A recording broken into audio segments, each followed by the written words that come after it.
Бір дәурен кемді күнге бозбалалық, қартаймастай көрмелік, ойланалық. Жастықта көкірек зор, уайым жоқ, дейміз бе еш нәрседен құр қалалық.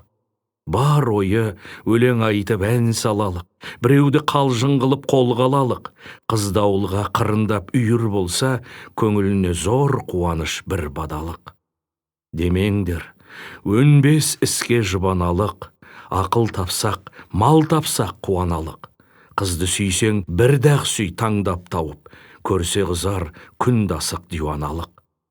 Жастықта бір күлгенің бір қаралық, күлкі баққан бір көрер бейшаралық. Әуелі өнер ізделік қолдан келсе, ең болмаса еңбекпен мал табалық.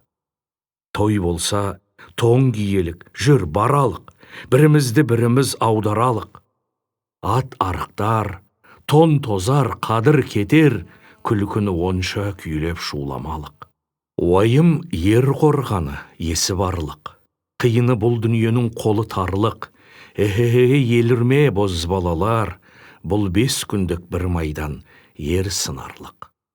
Салынба, қылсаңдағы сан құмарлық, алдында уайым көп шошынарлық. Жарлылық, жалынышты жалтан көздік, сүйкімі икемі жоқ шалдуарлық. Әсем салдық өлгенше кім қыларлық? Оған да мезгіл болар тоқталарлық. Ұрлық қылар, тентіреп тамақ асырар, болмаған соң жұмыс қып мал табарлық. Басында әк айтпаса ақыл жарлық, ағайын табылмаса ой саларлық. Қалжың басып өткізген қайран дәурен, түбінде тартқызбай ма, ол бір зарлық. Осы елде бозбала жоқ сөзді ұғарлық, үзілмес үмітпенен бос қуардық. Әйтеуір ақсақалдар айтпады деп, жүрмесін деп аз ғана сөз шығардық.